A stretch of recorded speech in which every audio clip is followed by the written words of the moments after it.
In the dust-choked corridors of the Eddington Museum, silence feels like a second skin. 25 years have passed since its doors last opened, yet tonight, the locks surrender with the soft groan of metal remembering fear. Eleanor Voss speaks to no one as she steps inside, her voice low and steady. But each word stirs something unseen in the air. "History doesn't die," she murmurs. "It waits." The team follows, Lydia with her handheld camera humming softly, Martin scanning the blackened hallways, and two technicians unpacking lights that throw stark beams against marble and shadow. The building exhales as though waking from a long, terrible dream. Outside, thunder rolls over the moorlands. Inside, the first echo answers. By nightfall, the museum hums faintly with power again. Generators thrum in the basement, casting a rhythmic pulse through the floors. Dr. Voss begins her documentation log, her tone methodical but trembling at its edges. The Lachesis mirror, recovered 1591, Venice, she recites. Believed to have been crafted by Giulio Vasari under commission for a private funeral chapel. Subsequent owners, all deceased under inexplicable circumstances. Martin listens, jaw tense, as the sound of dripping water echoes behind her. The silence stretches too long. Lydia, filming, lowers her camera. The reflection in its glass keeps filming. In the archives, Martin descends a narrow stairwell to check the generator room. The steps moan under his boots, and the air thickens with the scent of old oil and copper. He pauses midway, flashlight trembling. A low echo repeats his breathing, first delayed, then synchronous. For a brief second, he thinks he sees another beam of light beneath him, sweeping upward, but when he reaches the bottom, only his reflection in a puddle stares back, rippling. Back upstairs, Lydia reviews her footage, rewinding through grainy static. The timestamps jump, skipping seconds that were never filmed. She watches as Eleanor walks past the crate, then sees herself in the reflection walking a different direction. A chill runs through her chest. She replays it. The reflection moves sooner this time, as though aware of being watched. At midnight, thunder cracks again. Eleanor stands before the crate, fingertips brushing the warning seal. 7 men gone, she whispers. And still we can't look away. Lightning flashes through the skylight, turning the mirror's outline beneath its cover into a silhouette. Tall, human, and breathing. She inhales sharply, then backs away, notebook trembling in her grasp. From somewhere in the museum's depths, a single footstep answers her retreat. Morning returns reluctantly, gray and thin. Rain streaks the museum's arched windows like veins upon glass. Lydia wakes in the security lounge to the sound of static. The surveillance monitors flicker between empty corridors and distorted silhouettes. Martin, half asleep beside her, mutters about power surges, though the rain outside falls too softly to cause them. Dr. Voss enters, hair disheveled, clutching a folder of sketches and old photographs. "This mirror," she says, laying them out, "was once displayed in a chapel dedicated to St. Lucy, the one who tore out her eyes." Her tone falters. "They said she saw too much." The monitors freeze. In one, a reflection moves. None of them do. Later, in the East Gallery, Lydia films the restoration of the mirror crate. As the bolts are loosened, the air temperature drops noticeably, breath frosting mid-sentence. Eleanor warns her not to stand too close. The technicians pry open the lid. Beneath a burlap covering lies glass as black as obsidian, swallowing the light around it. "It's absorbing the reflection," one murmurs. Lydia tilts her camera slightly and gasps. Her image appears not in the glass, but beside it, one step closer to the mirror than she stands. Martin takes the first security sweep after the unveiling. The corridors stretch longer than before, light receding faster than his flashlight can chase it. Each turn leads back to the same intersection, the same bronze statue of Minerva glaring beneath its dust. He radios Lydia. No response. Then, faintly, through static, a voice. Don't look behind you. He freezes. His own voice crackles through the receiver, repeating his breath, his words, an echo with one beat of delay. Doctor. Ning.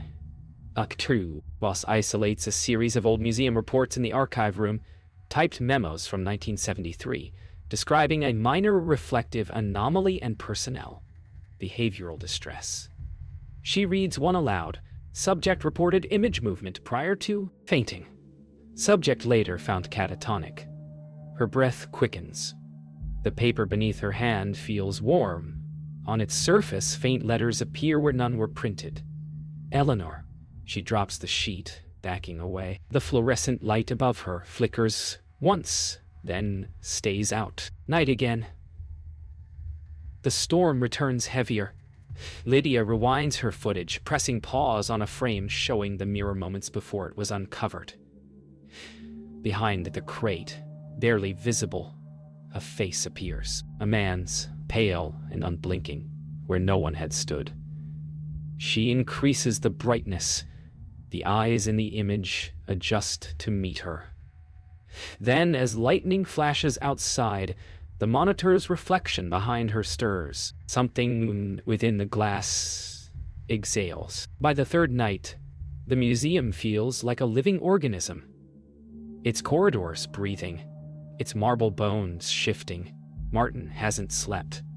The reflection he saw won't leave his mind.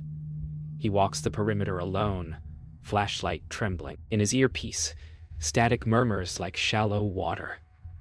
Then a faint sound, boots scuffing behind him perfectly synchronized with his own. He spins, but no one stands there. Only the faint outline of a man's shape cast against the glass display.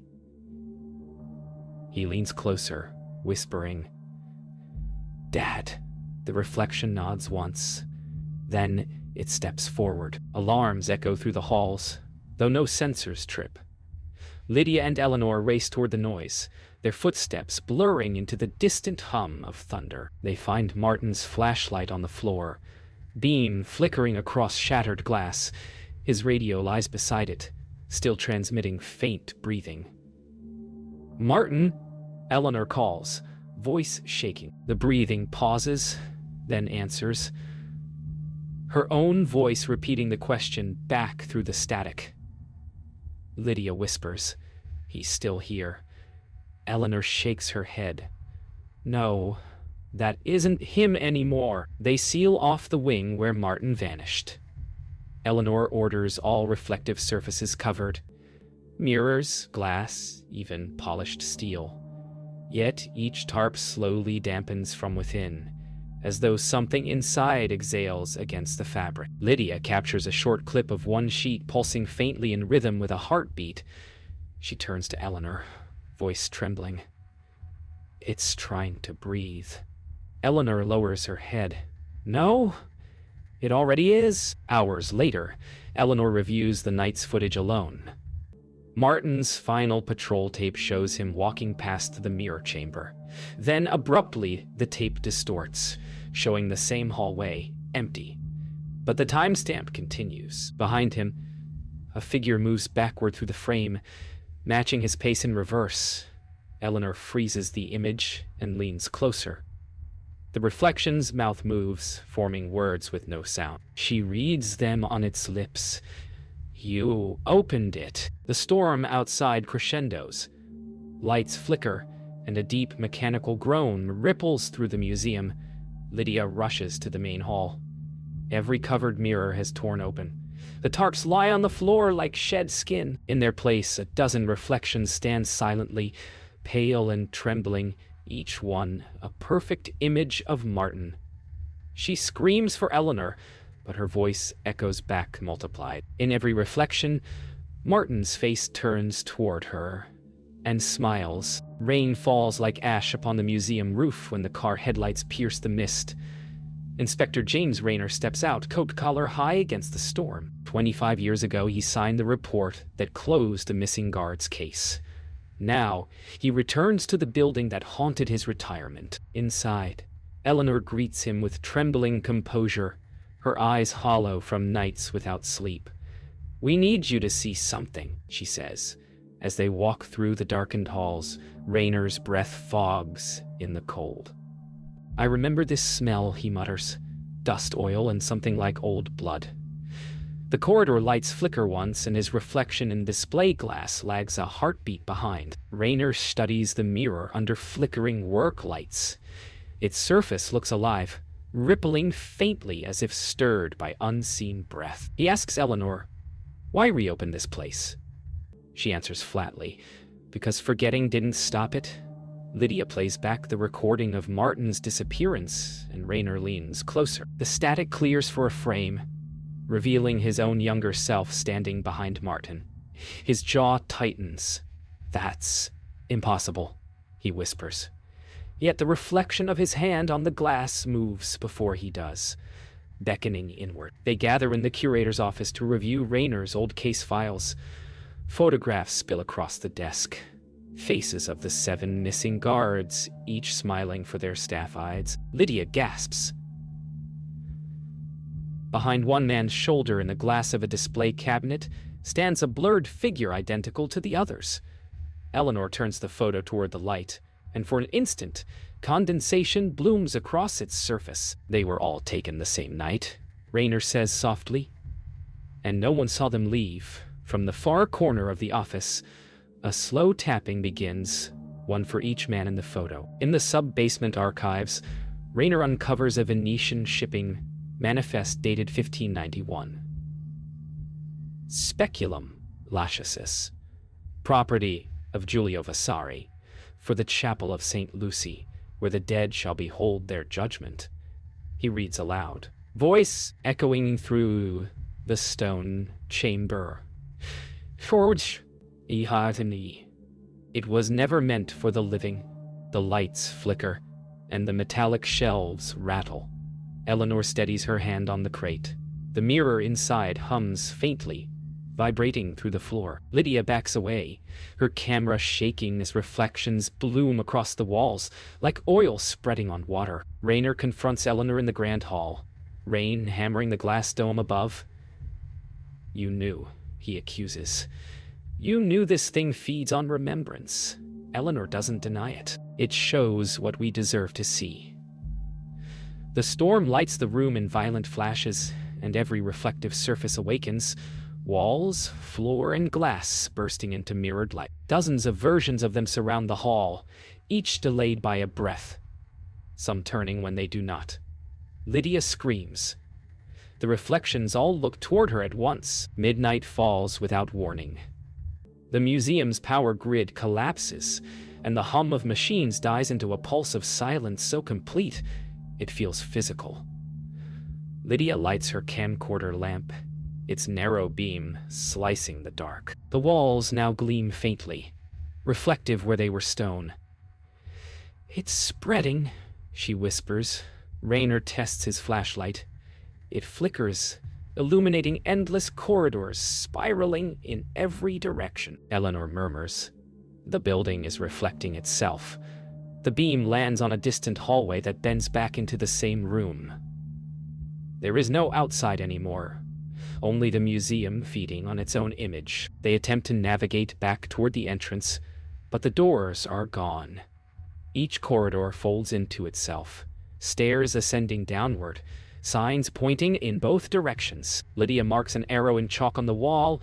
Minutes later, they return to the same mark, only now it's drawn inside the reflection. Raynor curses under his breath. Eleanor's voice trembles. "The museum is remembering us." Somewhere ahead, footsteps echo, a child's pace, deliberate and slow, yet none of them move. In the mirror gallery, time fractures. Lydia's watch spins backward, and her voice distorts when she speaks. Raynor clutches his chest. His reflection continues to breathe, even when he pauses. "It's taking us apart," Eleanor says softly. The air grows heavy, the lights strobing in rhythmic sync with their heartbeats. Reflections peel away from the glass, hovering a fraction behind their owners, mimicking fear. Lydia's reflection turns its head toward her. It whispers soundlessly before stepping back into the glass. Raynor snaps, slamming his flashlight against the wall. "We end this," he growls. Eleanor stops him, gripping his wrist. "You can't destroy a reflection. It remembers too much." The air grows colder. Breath visible. Every reflective surface begins vibrating at once, emitting a low, harmonic hum. Lydia drops her camera, covering her ears as the sound crescendos into a mournful tone, like hundreds of voices humming a single note of grief. From the walls, faces press outward, caught between surface and space. The mirror hall shatters, not from force, but from stillness. Each panel fractures silently, light bleeding through the cracks like veins of mercury. Eleanor watches her own reflection split into 7 distinct images, each whispering her name. Raynor falls to his knees, overwhelmed by the soundless chorus. Lydia, trembling, lifts her camera one last time and records the shards hovering midair, turning slowly like planets in orbit. Inside every fragment, a different version of them, some alive, some lifeless, stares back. The last image fades as the power dies for good. The silence that follows the shattering feels almost holy.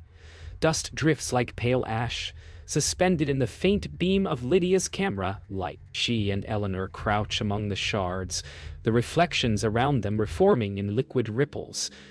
Raynor lies unconscious beside the fallen crate. "It's not gone," Lydia whispers, voice breaking. In the mirror's remaining fragments, tiny figures stir, each a miniature echo of Martin, the lost guards, and something else. Eleanor herself, multiplied endlessly, watching from within the glass. "It's remembering everyone," she says. "It doesn't die, it learns." Eleanor pieces together what she's come to believe, that the mirror is not a portal, but a memory system, a sentient archive built to preserve souls through reflection.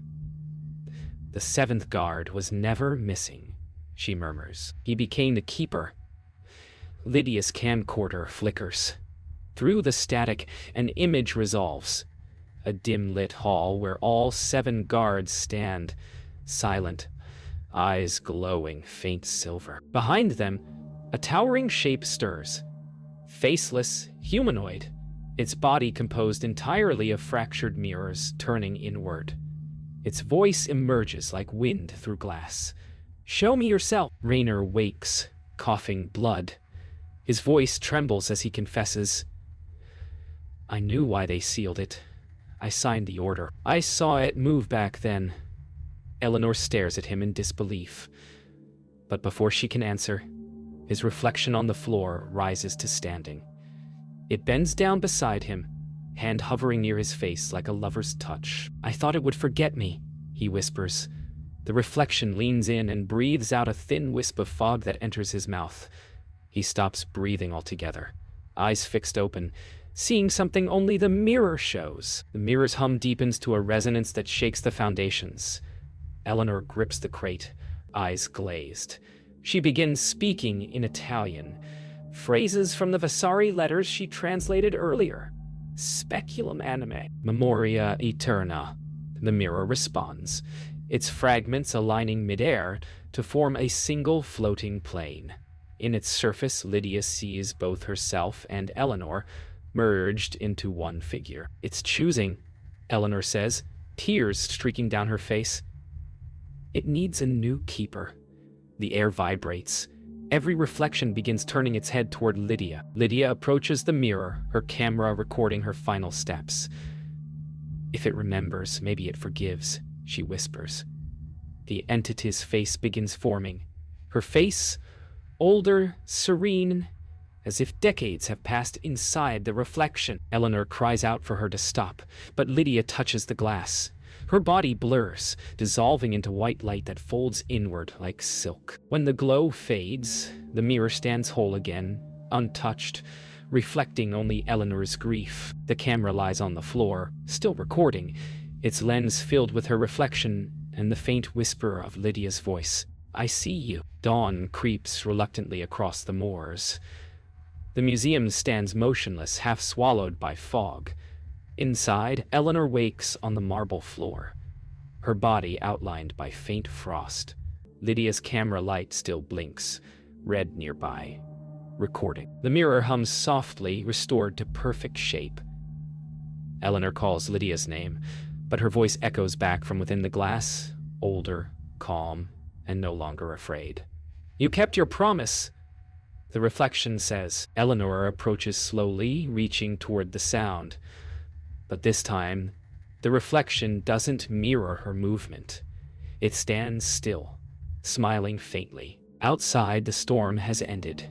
Police arrive after receiving Rayner's final transmission, static, and one whispered word: locked.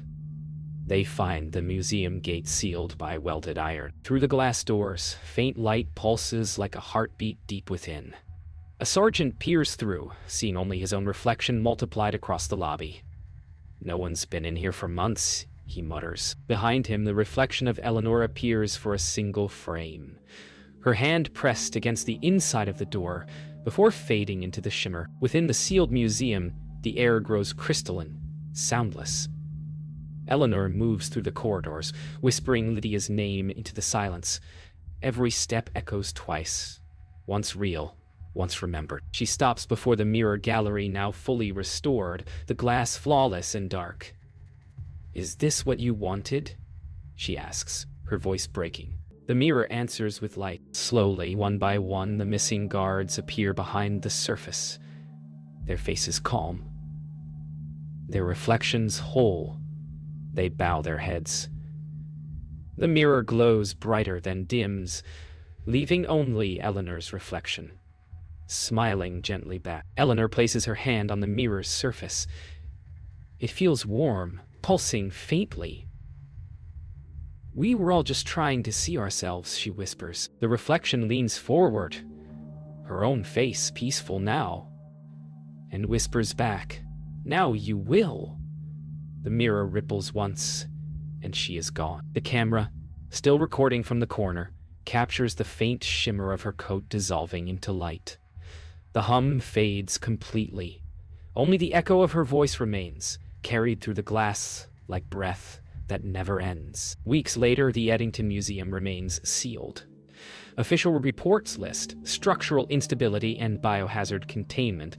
Locals avoid the grounds after sunset. But sometimes, on windless nights, the faint hum of electricity returns, and shapes appear behind the frosted glass dome. Inside, the Lachesis mirror stands at the center of the grand hall, pristine, waiting. On its surface, faint silhouettes drift. A woman's outline, a young archivist's face, and a man in uniform standing guard. The museum has found its reflection at last, and it is never alone.